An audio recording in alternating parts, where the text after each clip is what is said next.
Welcome to Soft Hour Library. Tonight's story begins now. Close your eyes and rest. Chapter 5. Mrs. P. arouses us. George, the sluggard. The weather forecast swindle. Our luggage. Depravity of the small boy. The people gather round us. We drive off in great style and arrive at Waterloo. Innocence of southwestern officials concerning such worldly things as trains. We are afloat in an open boat. It was Mrs. Poppets that woke me up next morning. She said, "Do you know that it's nearly 9 o'clock?" "So, 9 what?" I cried, starting up. 9 o'clock, she replied, through the keyhole. "I thought you was oversleeping yourselves." I woke Harris and told him. He said, "I thought you wanted to get up at 6. So I did." I answered, "Why didn't you wake me?" "How could I wake you when you didn't wake me?" he retorted. "Now we shan't get on the water till after 12. I wonder you take the trouble to get up at all." I replied, "Lucky for you that I do. If I hadn't woke you, you'd have lain there for the whole fortnight." We snarled at one another in this strain for the next few minutes, when we were interrupted by a defiant snore from George. It reminded us, for the first time since our being called, of his existence. There he lay, the man who had wanted to know what time he should wake us, on his back, with his mouth wide open, and his knees stuck up. I don't know why it should be, I am sure, but the sight of another man asleep in bed when I am up maddens me.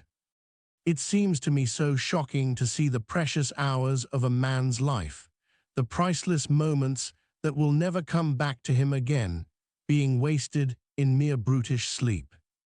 There was George, throwing away in hideous sloth the inestimable gift of time, his valuable life, every second of which he would have to account for hereafter, passing away from him, unused. He might have been up stuffing himself with eggs and bacon, irritating the dog, or flirting with the slavey, instead of sprawling there, sunk in soul-clogging oblivion. It was a terrible thought. Harris and I appeared to be struck by it at the same instant. We determined to save him. And, in this noble resolve, our own dispute was forgotten. We flew across and slung the clothes off him, and Harris landed him one with a slipper, and I shouted in his ear, and he awoke. "Waysamara," he observed, sitting up. "Get up, you fat-headed chunk," roared Harris. "It's 10:15. "What?" he shrieked, jumping out of bed into the bath. "Who the thunder put this thing here?" We told him he must have been a fool not to see the bath. We finished dressing, and, when it came to the extras, we remembered that we had packed the toothbrushes and the brush and comb. That toothbrush of mine will be the death of me, I know.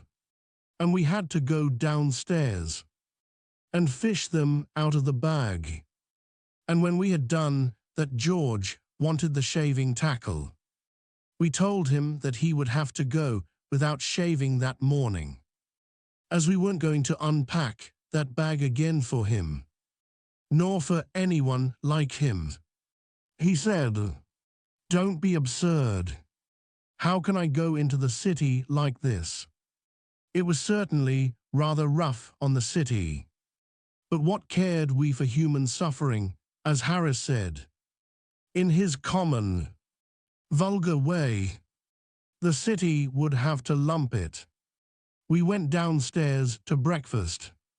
Montmorency had invited 2 other dogs to come and see him off, and they were whiling away the time by fighting on the doorstep. We calmed them with an umbrella and sat down to chops and cold beef. Harris said, "The great thing is to make a good breakfast." And he started with a couple of chops, saying that he would take these while they were hot. As the beef could wait, George got hold of the paper and read us out the boating fatalities and the weather forecast, which latter prophesied rain, cold, wet to fine, whatever more than usually ghastly thing in weather that may be. Occasional local thunderstorms, east wind, with general depression over the Midland counties, London and Channel. But falling. I do think that, of all the silly, irritating tomfoolishness by which we are plagued, this weather forecast fraud is about the most aggravating. It forecasts precisely what happened yesterday or the day before, and precisely the opposite of what is going to happen today. I remember a holiday of mine being completely ruined one late autumn by our paying attention to the weather report of the local newspaper. Heavy showers with thunderstorms may be expected today. It would say on Monday. And so we would give up our picnic and stop indoors all day, waiting for the rain, and people would pass the house, going off in wagonettes and coaches as jolly and merry as could be. The sun shining out, and not a cloud to be seen. "Ah," we said, as we stood looking out at them through the window, "won't they come home soaked?" And we chuckled to think how wet they were going to get, and came back and stirred the fire, and got our books, and arranged our specimens of seaweed and cockle shells. By 12 o'clock, with the sun pouring into the room, the heat became quite oppressive, and we wondered when those heavy showers and occasional thunderstorms were going to begin. "Ah, they'll come in the afternoon. You'll find," we said to each other. "Though, woe those people get wet.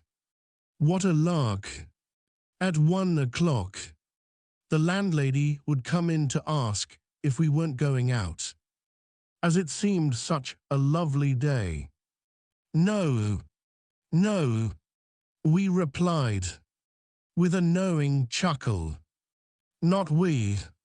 We don't mean to get wet, no. No." And when the afternoon was nearly gone, and still there was no sign of rain, we tried to cheer ourselves up with the idea that it would come down all at once, just as the people had started for home, and were out of the reach of any shelter, and that they would thus get more drenched than ever. But not a drop ever fell, and it finished a grand day, and a lovely night after it. The next morning we would read that it was going to be a warm, fine to set fair day, much heat, and we would dress ourselves in flimsy things, and go out. And half an hour after we had started, it would commence to rain hard, and a bitterly cold wind would spring up, and both would keep on steadily for the whole day, and we would come home with colds and rheumatism all over us, and go to bed. The weather is a thing that is beyond me altogether. I never can understand it. The barometer is useless. It is as misleading as the newspaper forecast. There was one hanging up in a hotel at Oxford, at which I was staying last spring. And when I got there, it was pointing to set fair. It was simply pouring with rain outside, and had been all day, and I couldn't quite make matters out. I tapped the barometer, and it jumped up and pointed to very dry. The boot stopped as he was passing, and said he expected it meant tomorrow. I fancied that maybe it was thinking of the week before last.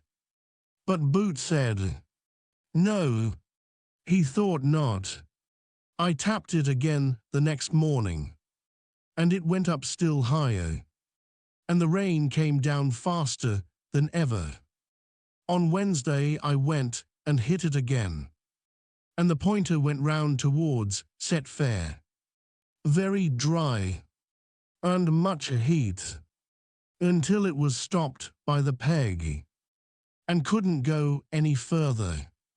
It tried its best, but the instrument was built so that it couldn't prophesy fine weather any harder than it did without breaking itself. It evidently wanted to go on, and prognosticate drought, and water famine, and sunstroke, and samooms, and such things.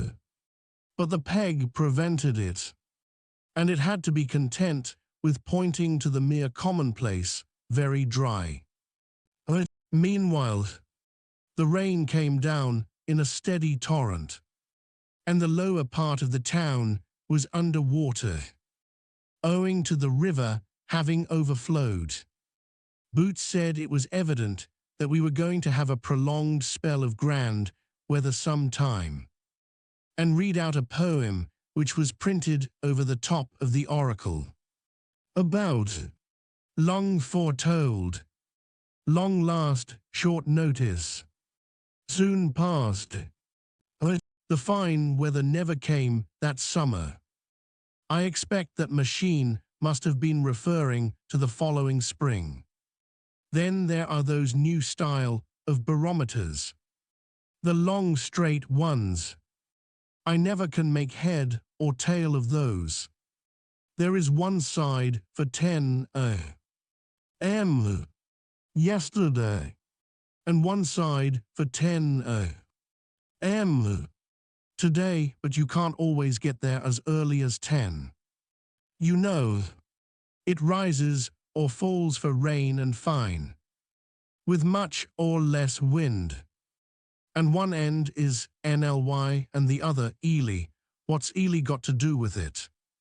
And if you tap it, it doesn't tell you anything. And you've got to correct it to sea level, and reduce it to Fahrenheit. And even then, I don't know the answer. But who wants to be foretold the weather? It is bad enough when it comes, without our having the misery of knowing about it beforehand.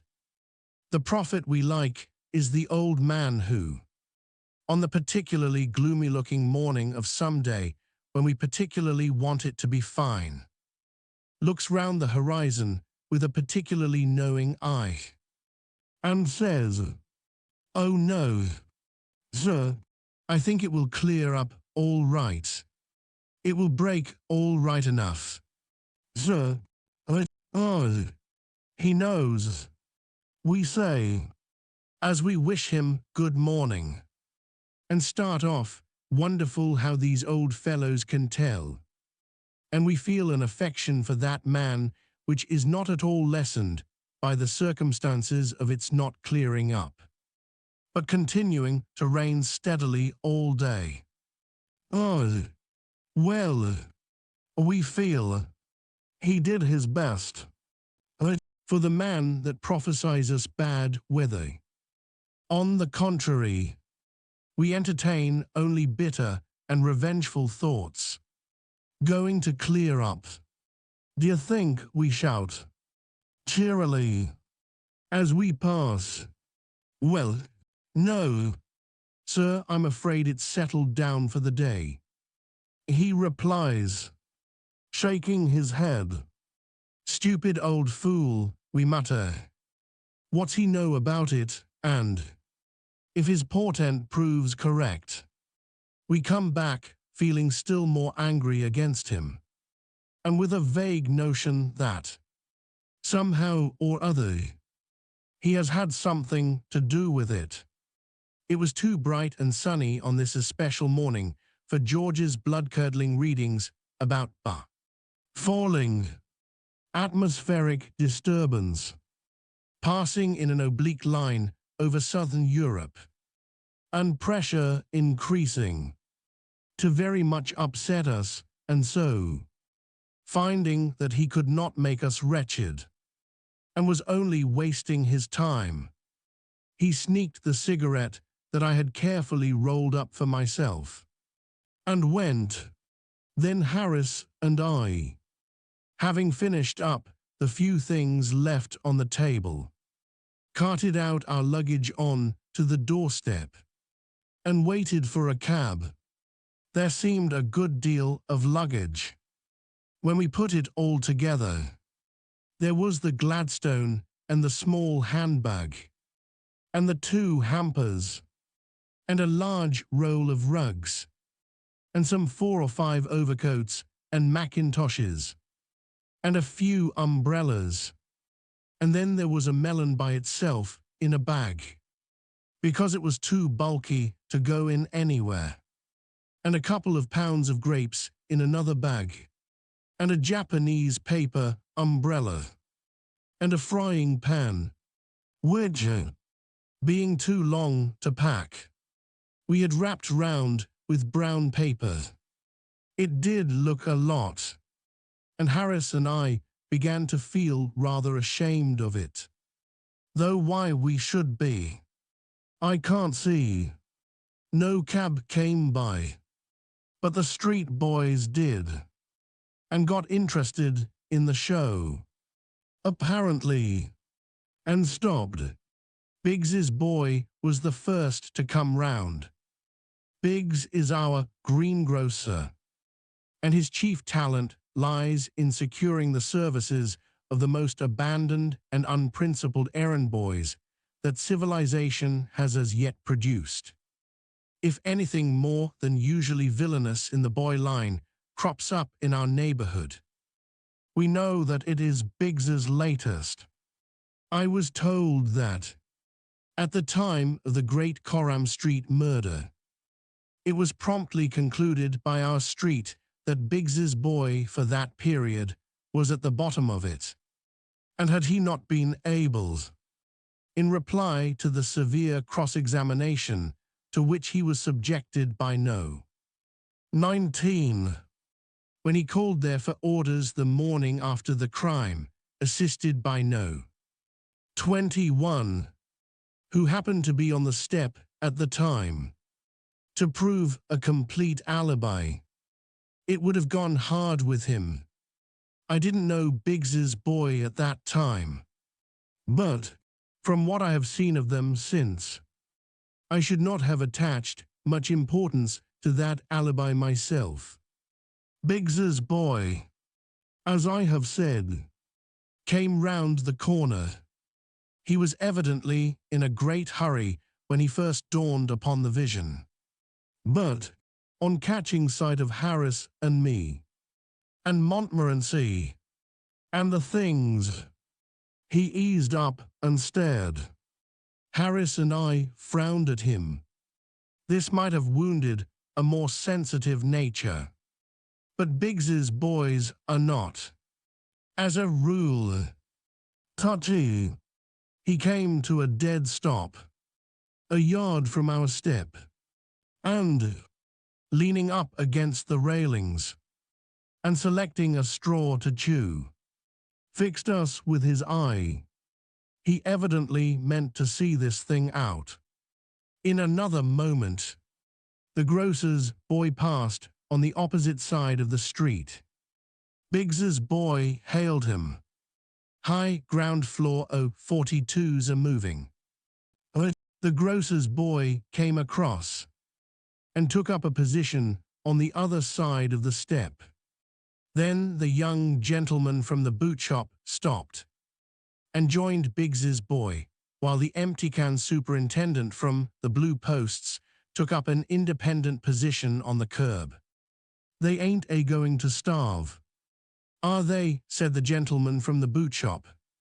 "Ah, you'd want to take a thing or two with you," retorted the Blue Posts, "if you was a-going to cross the Atlantic in a small boat."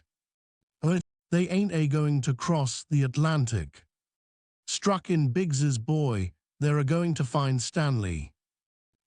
By this time, quite a small crowd had collected, and people were asking each other what was the matter.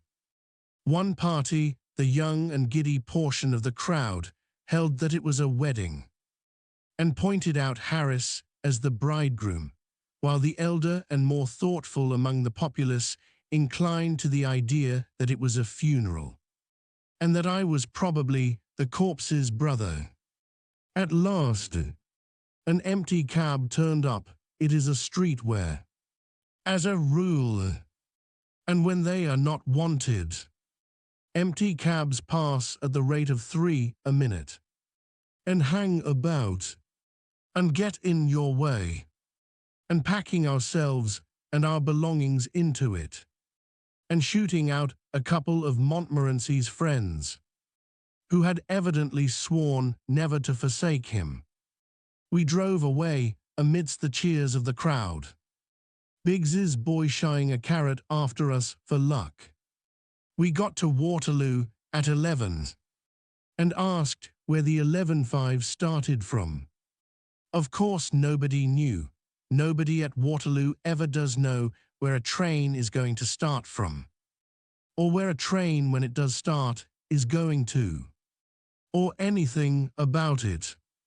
The porter who took our things thought it would go from number 2 platform, while another porter, with whom he discussed the question, had heard a rumor that it would go from number 1. The station master, on the other hand, was convinced it would start from the local. To put an end to the matter, we went upstairs and asked the traffic superintendent, and he told us that he had just met a man who said he had seen it at number 3 platform. We went to number 3 platform, but the authorities there said that they rather thought that train was the Southampton Express, or else the Windsor Loop, but they were sure it was the Kingston train, though why they were sure it wasn't they couldn't say. Then our porter said he thought that must be it on the high-level platform, said he thought he knew the train. So we went to the high-level platform and saw the engine driver and asked him if he was going to Kingston. He said he couldn't say for certain, of course, but that he rather thought he was. Anyhow, if he wasn't the 11.5 for Kingston, he said he was pretty confident he was the 9.32 for Virginia Water, or the 10 a.m. express for the Isle of Wight, or somewhere in that direction, and we should all know when we got there. We slipped £0.50 into his hand and begged him to be the 11.5 for Kingston. Nobody will ever know. On this line, we said, what you are, or where you're going. You know the way. You slip off quietly and go to Kingston. Well, I don't know, gents, replied the noble fellow, but I suppose some trains got to go to Kingston, and I'll do it. Gimme the £0.50. Thus we got to Kingston by the London and South Western Railway. We learnt afterwards that the train we had come by was really the Exeter mail, and that they had spent hours at Waterloo, looking for it, and nobody knew what had become of it. Our boat was waiting for us at Kingston, just below bridge, and to it we wended our way, and round it we stored our luggage, and into it we stepped. "Are you all right?" "Sir," said the man. "Right it is," we answered, and with Harris at the sculls and I at the tiller lines, and Montmorency, unhappy and deeply suspicious, in the prow, out we shot on to the waters which, for a fortnight, were to be our home. Chapter 6. Kingston. Instructive remarks on early English history. Instructive observations on carved oak and life in general. Sad case of Stivings, Jr. Musings on antiquity. I forget that I am steering. Interesting result. Hampton Court Maze. Harris as a guide. It was a glorious morning. Late spring or early summer, as you care to take it, when the dainty sheen of grass and leaf is blushing to a deeper green, and the year seems like a fair young maid, trembling with strange, wakening pulses on the brink of womanhood. The quaint back streets of Kingston, where they came down to the water's edge, looked quite picturesque in the flashing sunlight. The glinting river with its drifting barges, the wooded towpath, the trim-kept villas on the other side. Harris, in a red and orange blazer, grunting away at the sculls.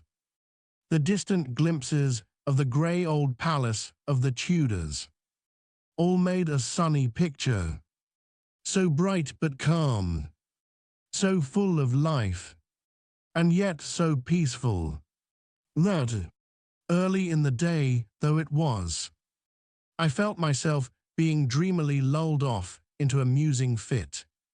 I mused on Kingston, or Kyningestun, as it was once called in the days when Saxon kings were crowned there. Great Caesar crossed the river there, and the Roman legions camped upon its sloping uplands.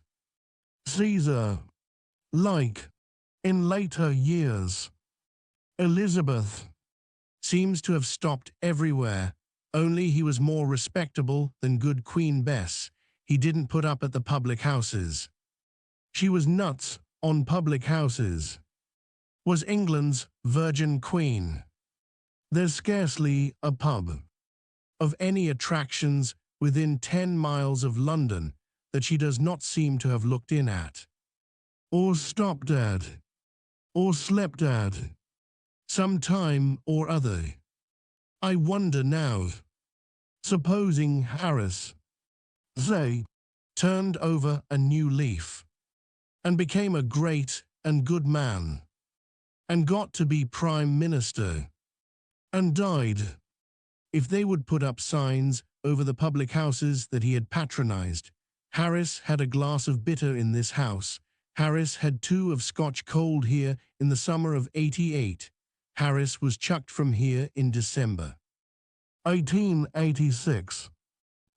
No, there would be too many of them. It would be the houses that he had never entered that would become famous. Only house in South London that Harris never had a drink in. The people would flock to it to see what could have been the matter with it. How poor weak-minded King Edwy must have hated Kyningestun. The coronation feast had been too much for him. Maybe boar's head stuffed with sugar plums did not agree with him. It wouldn't with me. I know. And he had had enough of sack and mead, so he slipped from the noisy revel to steal a quiet moonlight hour with his beloved Elgiver. Perhaps, from the casement, standing hand in hand, They were watching the calm moonlight on the river, while from the distant halls the boisterous revelry floated in broken bursts of faint-heard din and tumult. Then brutal Odo and St. Dunstan force their rude way into the quiet room, and hurl coarse insults at the sweet-faced queen, and drag poor Edwy back to the loud clamour of the drunken brawls. Years later, to the crash of battle music, Saxon kings and Saxon revelry were buried side by side, and Kingston's greatness passed away for a time, to rise once more when Hampton Court became the palace of the Tudors and the Stuarts, and the royal barges strained at their moorings on the river's bank, and bright-cloaked gallants swaggered down the water steps to cry, "What fairy? Ho gadzooks! Gramercy!" Many of the old houses round about speak very plainly of those days when Kingston was a royal borough, and nobles and courtiers lived there, near their king, and the long road to the palace gates was gay all day with clanking steel and prancing palfreys, and rustling silks and velvets, and fair faces. The large and spacious houses, with their oriels, latticed windows, their huge fireplaces, and their gabled roofs, breathe of the days of hose and doublet, of pearl-embroidered stomachers, and complicated oaths. They were upraised in the days when men knew how to build. The hard red bricks have only grown more firmly set with time, and their oak stairs do not creak and grunt when you try to go down them quietly. Speaking of oak staircases reminds me that there is a magnificent carved oak staircase in one of the houses in Kingston. It is a shop now, in the marketplace, but it was evidently once the mansion of some great personage. A friend of mine, who lives at Kingston, went in there to buy a hat one day, and, in a thoughtless moment, put his hand in his pocket and paid for it then and there. The shopman, he knows my friend, was naturally a little staggered at first, but, quickly recovering himself, and feeling that something ought to be done to encourage this sort of thing, asked our hero if he would like to see some fine old carved oak. My friend said he would, and the shopman thereupon took him through the shop and up the staircase of the house. The balusters were a superb piece of workmanship, and the wall all the way up was oak-panelled, with carving that would have done credit to a palace. From the stairs, they went into the drawing-room, which was a large, bright room, decorated with a somewhat startling, though cheerful paper of a blue ground. There was nothing, however, remarkable about the apartment, and my friend wondered why he had been brought there.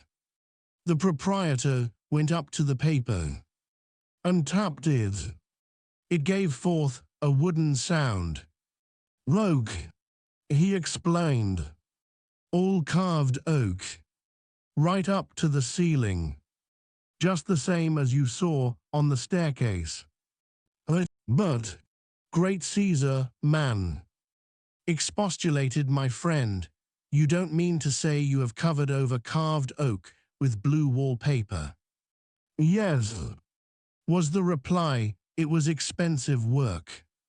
Had to matchboard it all over first." "Of course. But the room looks cheerful now.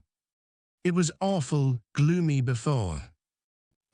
I can't say I altogether blame the man, which is doubtless a great relief to his mind, from his point of view, which would be that of the average householder, desiring to take life as lightly as possible, and not that of the old curiosity shop maniac.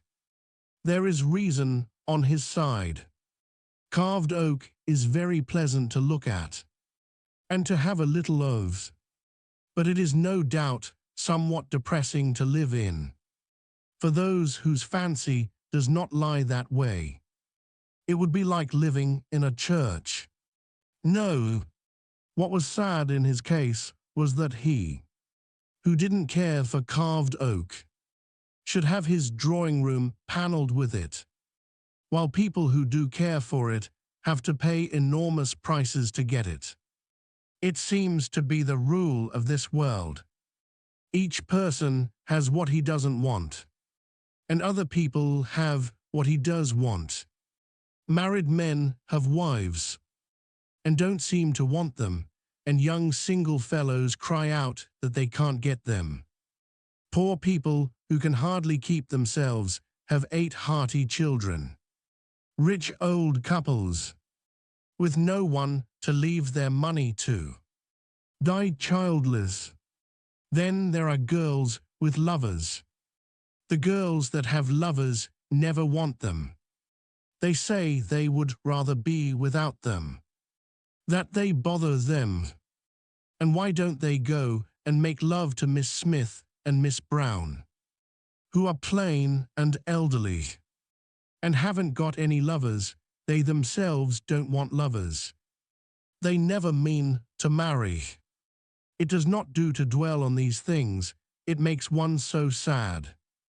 There was a boy at our school. We used to call him Sandford and Merton. His real name was Stivings. He was the most extraordinary lad I ever came across. I believe he really liked study. He used to get into awful rows for sitting up in bed and reading Greek, and as for French irregular verbs, there was simply no keeping him away from them.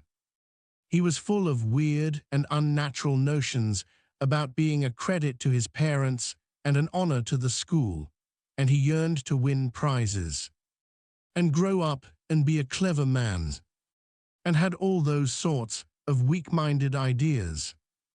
I never knew such a strange creature, yet harmless, mind you, as the babe unborn. Well, that boy used to get ill about twice a week, so that he couldn't go to school. There never was such a boy to get ill as that Sandford and Merton. If there was any known disease going within 10 miles of him, he had it, and had it badly. He would take bronchitis in the dog days, and have hay fever at Christmas. After a 6 weeks period of drought, he would be stricken down with rheumatic fever, and he would go out in a November fog and come home with a sunstroke. They put him under laughing gas 1 year. Poor lad, and drew all his teeth, and gave him a full set, because he suffered so terribly with toothache, and then it turned to neuralgia and earache. He was never without a cold, except once for 9 weeks while he had scarlet fever, and he always had chilblains. During the great cholera scare of 1871, our neighborhood was singularly free from it. There was only one reputed case in the whole parish. That case was young Stivings. He had to stop in bed when he was ill, and eat chicken and custards and hothouse grapes, and he would lie there and sob, because they wouldn't let him do Latin exercises, and took his German grammar away from him. And we other boys, who would have sacrificed 10 terms of our school life for the sake of being ill for a day, and had no desire whatever to give our parents any excuse for being stuck up about us, couldn't catch so much as a stiff neck. We fooled about in drafts, and it did us good, and freshened us up and we took things to make us sick. And they made us fat, and gave us an appetite. Nothing we could think of seemed to make us ill until the holidays began. Then, on the breaking up day, we caught colds, and whooping cough, and all kinds of disorders, which lasted till the term recommenced, when, in spite of everything we could maneuver to the contrary, we would get suddenly well again, and be better than ever. Such is life, and we are but as grass that is cut down, and put into the oven and baked. To go back to the carved oak question, they must have had very fair notions of the artistic and the beautiful. Our great-great-grandfathers. Why, all our art treasures of today are only the dug-up commonplaces of 300 or 400 years ago. I wonder if there is real intrinsic beauty in the old soup plates, beer mugs, and candle snuffers that we prize so now, or if it is only the halo of age glowing around them that gives them their charms in our eyes. The old blue that we hang about our walls as ornaments were the common everyday household utensils of a few centuries ago, and the pink shepherds and the yellow shepherdesses that we hand round now for all our friends to gush over and pretend they understand, were the unvalued mantle ornaments that the mother of the 18th century would have given the baby to suck when he cried. Will it be the same in the future? Will the prized treasures of today always be the cheap trifles of the day before? Will rows of our willow-patterned dinner plates be ranged above the chimney pieces of the grate in the years 2000 and odd?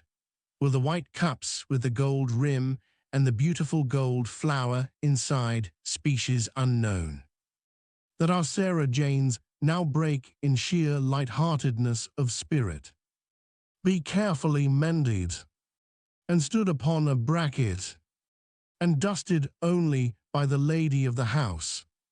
That china dog that ornaments the bedroom of my furnished lodgings. It is a white dog, its eyes blue, its nose is a delicate red, with spots. Its head is painfully erect. Its expression is amiability carried to verge of imbecility. I do not admire it myself. Considered as a work of art, I may say it irritates me. Thoughtless friends jeer at it, and even my landlady herself has no admiration for it, and excuses its presence by the circumstance that her aunt gave it to her. But in 200 years' time, it is more than probable that that dog will be dug up from somewhere or other, minus its legs, and with its tail broken, and will be sold for old china, and put in a glass cabinet, and people will pass it round, and admire it. They will be struck by the wonderful depth of the color on the nose, and speculate as to how beautiful the bit of the tail that is lost no doubt was. We, in this age, do not see the beauty of that dog. We are too familiar with it. It is like the sunset and the stars. We are not awed by their loveliness because they are common to our eyes. So it is with that china dog. In 2288, people will gush over it. The making of such dogs will have become a lost art. Our descendants will wonder how we did it, and say how clever we were. We shall be referred to lovingly as those grand old artists that flourished in the 19th century, and produced those china dogs. The sampler that the eldest daughter did at school will be spoken of as tapestry of the Victorian era, and be almost priceless. The blue and white mugs of the present-day roadside inn will be hunted up, all cracked and chipped, and sold for their weight in gold.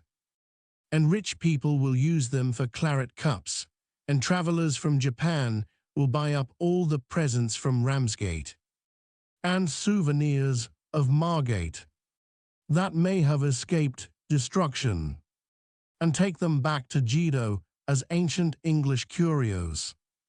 At this point Harris threw away the skulls, got up and left his seat, and sat on his back, and stuck his legs in the air. Montmorency howled, and turned a somersault, and the top hamper jumped up, and all the things came out. I was somewhat surprised, but I did not lose my temper.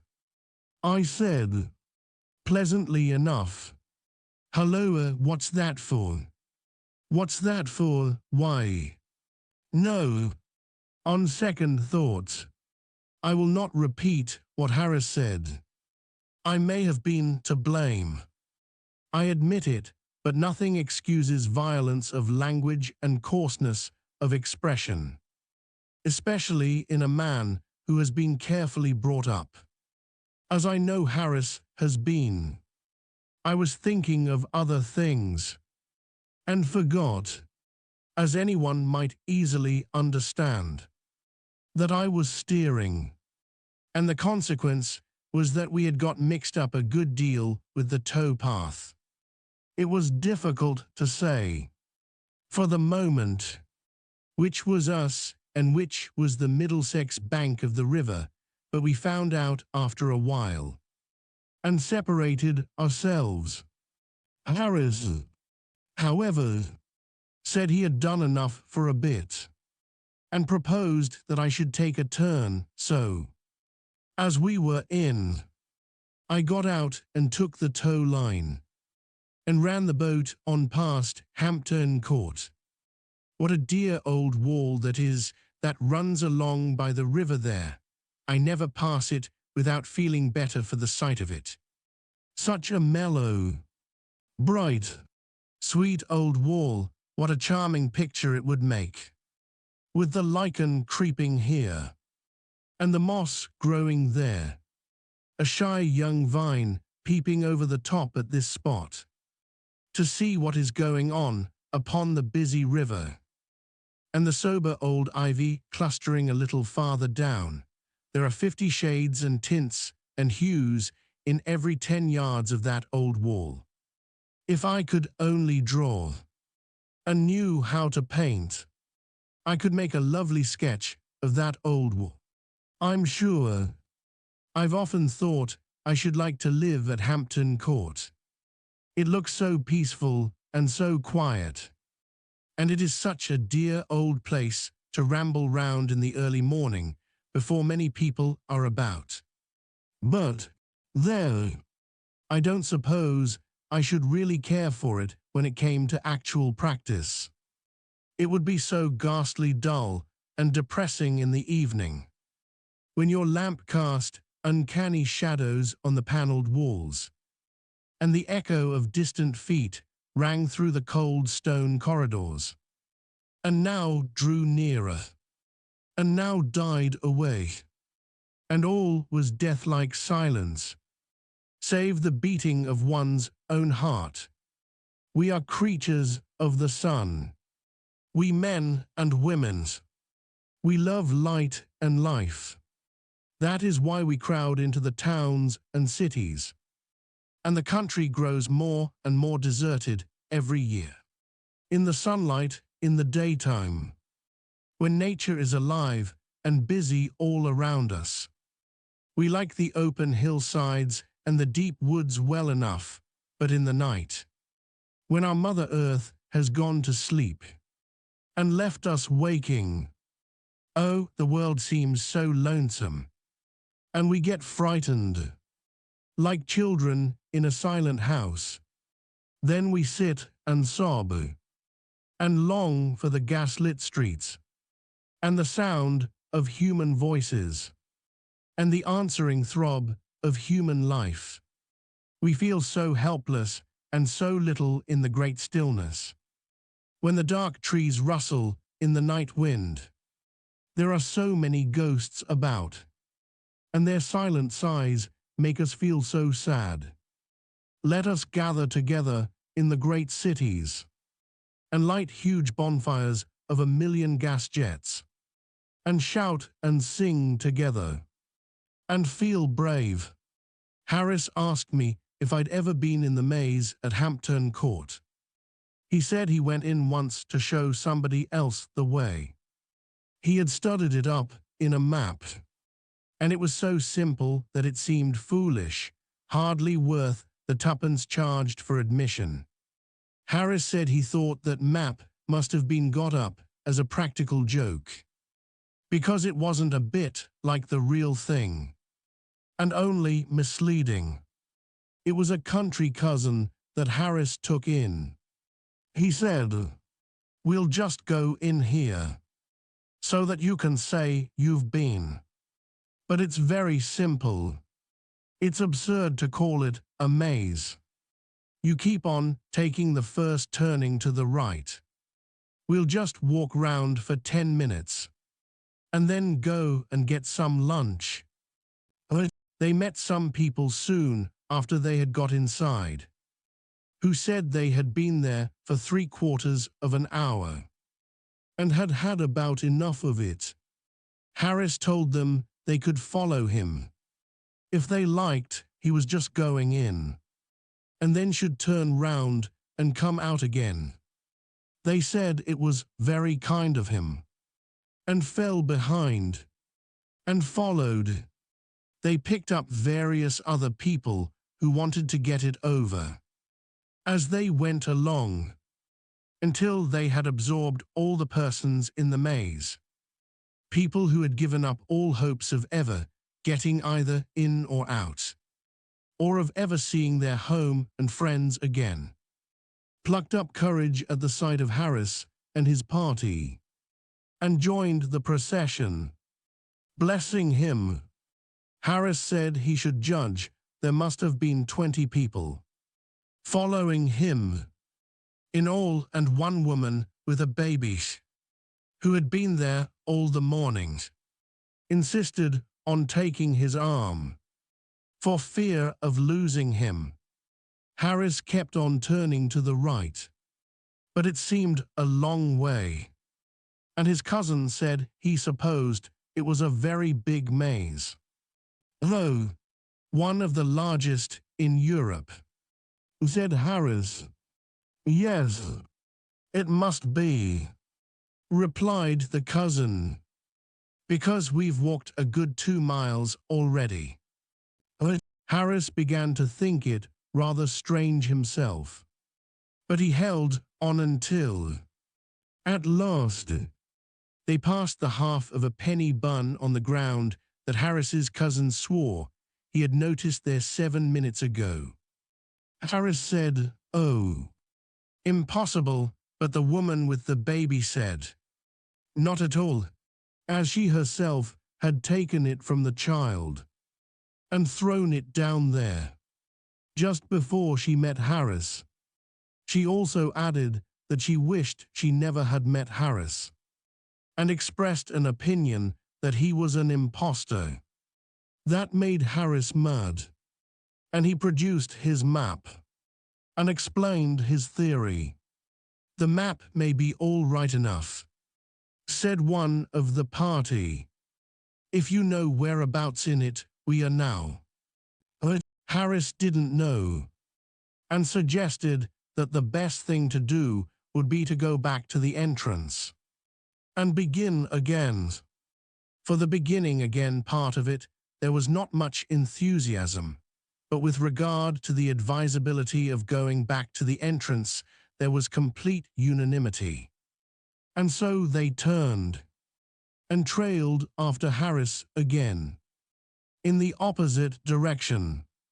About 10 minutes more passed, and then they found themselves in the center.